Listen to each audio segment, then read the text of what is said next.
was it operated bringing goods from the East Coast over around, say, New York, where they were producing all these goods like tools and like clothing and dishes and things that were hard to get around here in Ohio, and it brought them into town. But what it was bringing out were things like, well, the stuff we could grow around here, wheat, a lot of the trees that they were cutting down and harvesting, and what's in this boat too. Coal. Nice, excellent, yes. So it was hauling some stuff out and bringing some stuff back in. Now, what does the canal look like out there? Does it look like, does it look like a road? No. What's it look like? Kind of looks like It looks brown. Looks like The a water stream. looks brown. Looks like a stream. Okay, your Yeah, shirt's kind of looks like a water. ditch right now, right? With all Oh, the mud yeah. in it. Well, I think when a lot of people think of a canal, I got to close these gates real quick. They think of it as like a big river system. But take a look at this. All the way from right down here in Cleveland. Can everybody see over here to this wall? Take a look. From where Cleveland's at to where Akron is, they wanted to be able to ship goods back and forth. Well, Akron is almost 400 feet above Cleveland.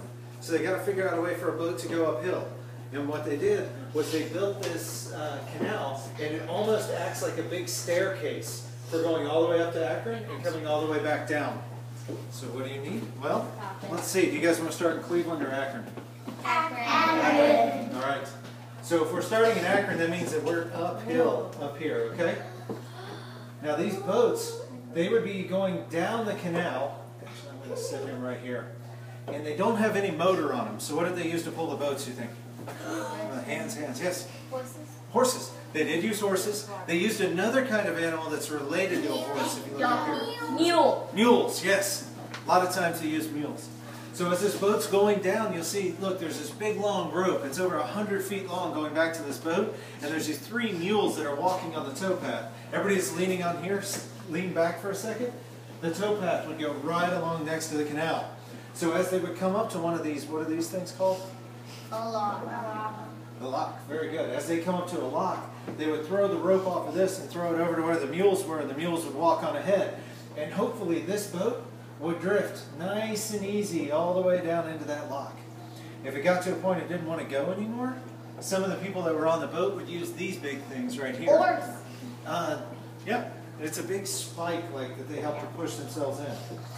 So when they pushed into the lock, well, take a look at this. All this water up here is level with what's in the lock, right? So the boat can go back and forth nice and easy without dropping off, without a big waterfall or anything. Opens that.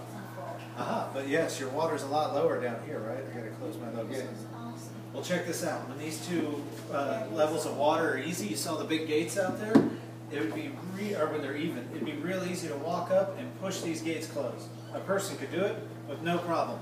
So you close this off, now you got your boat in here.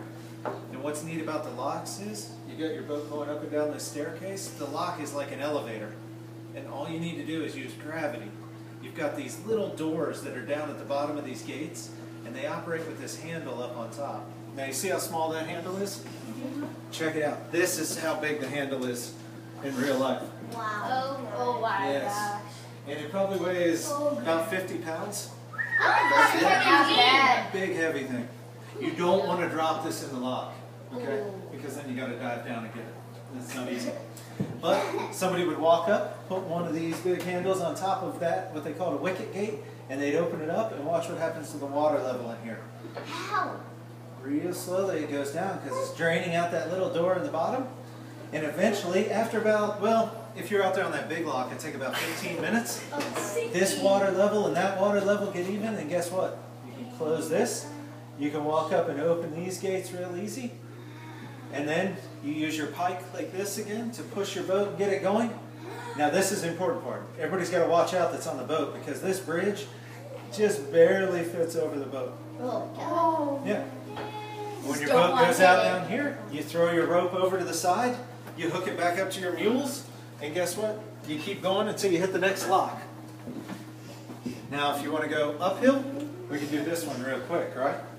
Take a look at this. Whoops.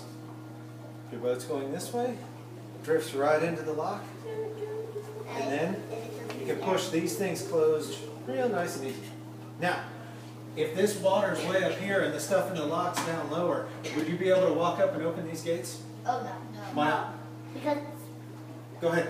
Because it's way too high to walk it. Yeah, there's a bunch of weight of all that water sitting against the gate. So you've got to make this water in here level with this water out here. So you do it by opening that wicket gate. You can see And it. slowly it starts to rise, and you see your boats just going up nice and smooth. And then as soon as this is level with that, well then, there's no pressure on the gate. And you can swing it right open, and your boat can drift out. You hook it up to the mules, and you keep going up towards Akron.